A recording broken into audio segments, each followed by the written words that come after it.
One of the things I noticed quite quickly was that if people scheduled their time so they took more vacations, the number of hours they could work productively actually went up, not down. So you can get the balance right, but it's not a simple thing to do. But so it isn't that you're only going to find engagement in sheer physical productive activity. There's lots of places where you can be engaged. You can be engaged in art, you can be engaged in literature, you can be engaged in relationships, you can be engaged in your children. Like, there's no shortage of places of meaning. But you have to interact with those places of meaning properly. And you have to organize the multiple places where you derive meaning in a manner that's sustaining to all of them. And that's when you've got your frame right. But getting your frame right isn't enough. Because you have to get your frame right in a way that allows you to update your frame as you continue moving forward with it. And I do believe, because I do believe that the world that we're adapted to as biological organisms is the world where reality is information. I believe that when your nervous system signals to you that all's well, it's true. You're in the right place at the right time. You're bearing exactly the right amount of load. And the right amount of load is enough to keep you taut and ready and improving. And when you slip into that slot, I think all of the existential problems that arise to push people towards nihilism and hopelessness, or sometimes towards totalitarianism and rigidity, that problem just goes away. And it's because you solved it. It's not because it's not a problem. It's a bloody problem. But that doesn't mean that, because one of the things that modern people do is they conceptualize themselves as defeated a priori. That the fact that life is tragic and that you're not all you could be and that everything will come to an end means that you're not, by definition, you're not up to the task. It's like, that's by no means obvious, man. People are tough. Like, they're so tough, it's unbelievable. Well, you see that on YouTube, when because I look at YouTube now and then and feel terrible about it. One of the things I do like looking at are the extreme sports that people engage in, and I mean, people can do unbelievable things. They're completely off their rocker, They can do things with their bodies that you just can't possibly imagine. I was looking, for example, there was a video that went around a while ago about, it was a videotape of the woman who won the 1956 hurdling. You bounce off one of those horses for gymnastics. And so she did her winning routine, was videotaped, and then the next videotape was of the person who won the gold in the Olympics at the last Olympics. And it was like, the first woman did this really cool roll off the horse. It was quite spectacular.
second one was like 20 feet in the air with 4 flips, end over end, you know, vertically. It wasn't like they weren't even the same creatures. One looked like some kind of like android kangaroo, and the other looked like a pretty competent gym teacher.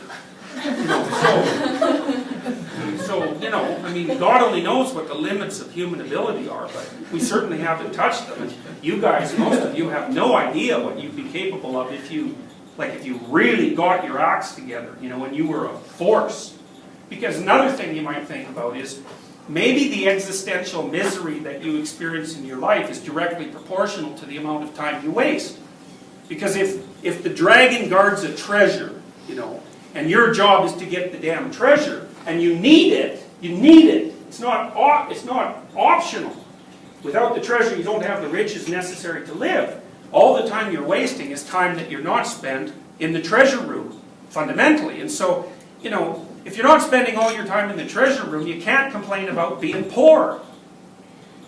So it's a good thing to think about, you know, because and this is what makes it optimistic. It's possible that if you utilize what was in front of you, and so that would be the ground of being, let's say, if you utilize that, that would be enough.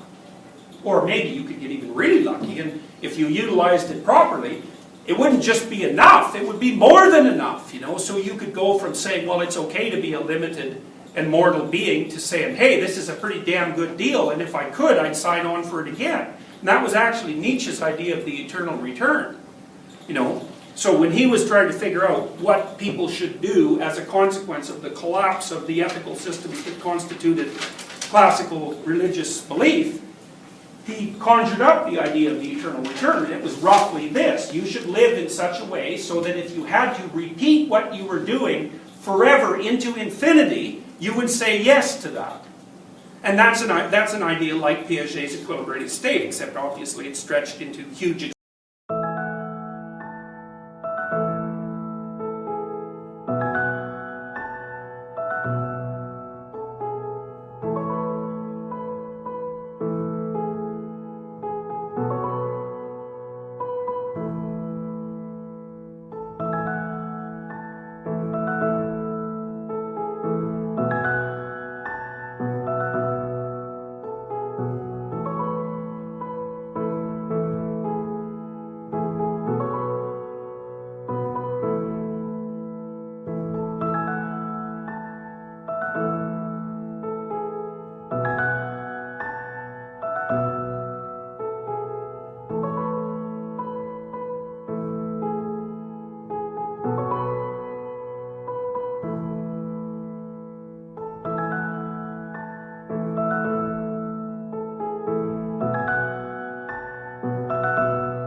expanses of time.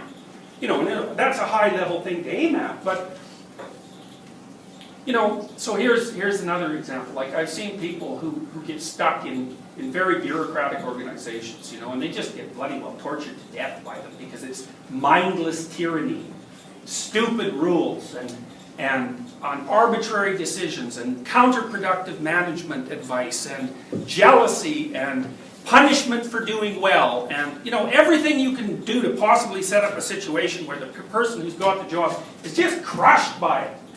That people won't say anything.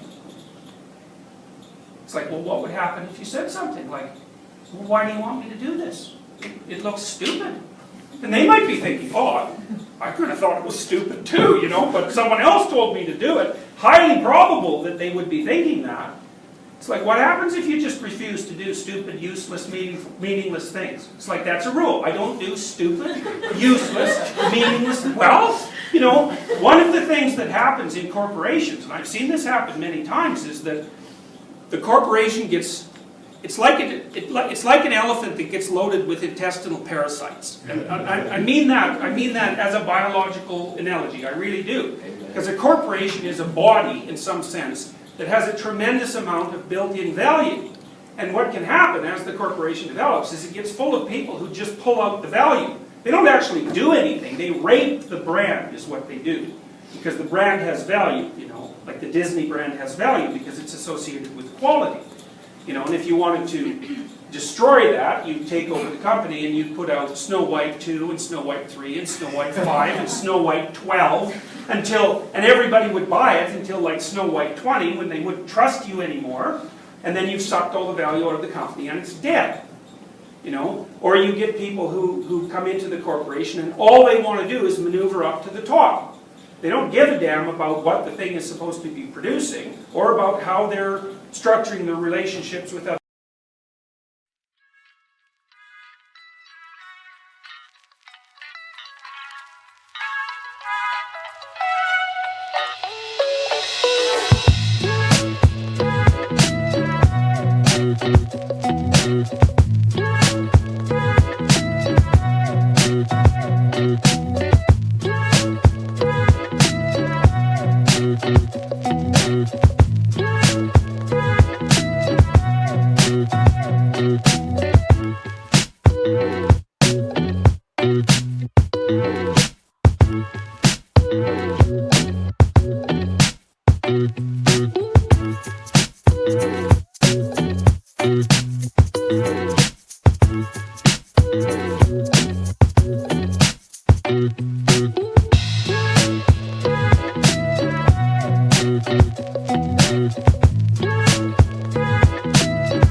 People, or about anything that has to do with the truth. They use language instrumentally to reach their goals. And you get enough people like that in your company, and it's like, it's dead. It's gone. And that happens to companies all the time, because they don't last, right? This is why Marx was wrong. You know, he said, power and money accumulate in the hands of fewer and fewer people. What he didn't say is it's always different people. You know, it's like there's a 1%, but it's not the same people. You know, most family fortunes don't last 3 generations, and neither do most large companies. So there's a lot of dynamic turnover. But you know, you guys are going to be working in companies, a lot of you, at least at some point, at pretty damn significant levels. And even at an entry level, you have more power than you think. You know, it is not necessary to do things you know are stupid and meaningless. And if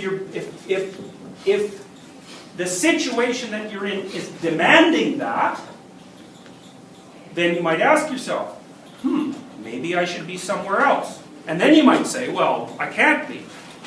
And what I would say to that is, prepare yourself to be.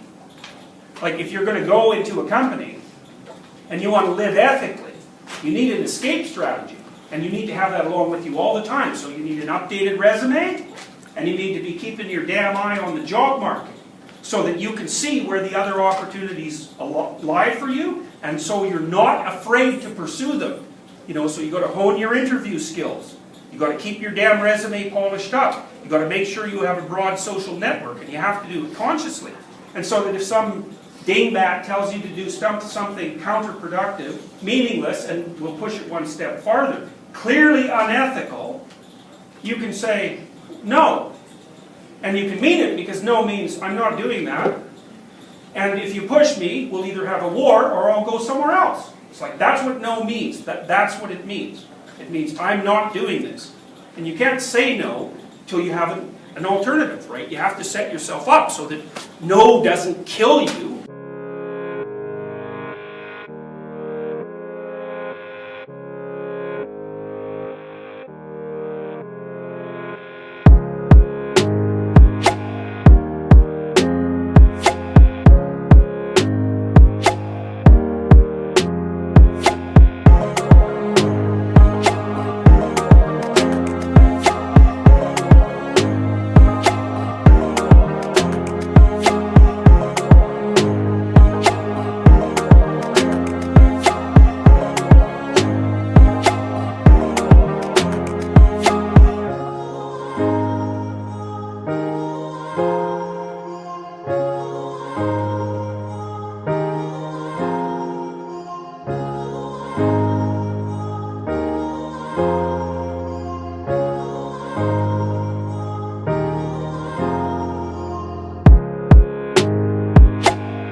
Because obviously then you won't say it. And these are important things to consider, because the actions that you take at the level of your individual career are going to have far more impact on the ethics and the productivity of the place that you work than you can imagine, especially if you're someone who's straight and sees what's right in front of their face. Because those are the people that keep the damn companies running. And there's not necessarily that many of them. You know, the Price's Law rule is that square root of the number of people who are doing a job do half the work. So you could say that in a company of 1,000 people, 30 people are doing half the work. You know, and you could be one of them. And then if you are one of them, you can bloody well say no, because they actually need you. And so your loss can be a catastrophe. And that's what you want to aim for. It's like you want to be the person whose loss would be a catastrophe. Because then you've got some power. And then you can bargain. And then you don't have to do stupid, useless, crooked things. And you'll have a much better life if you don't have to do those things.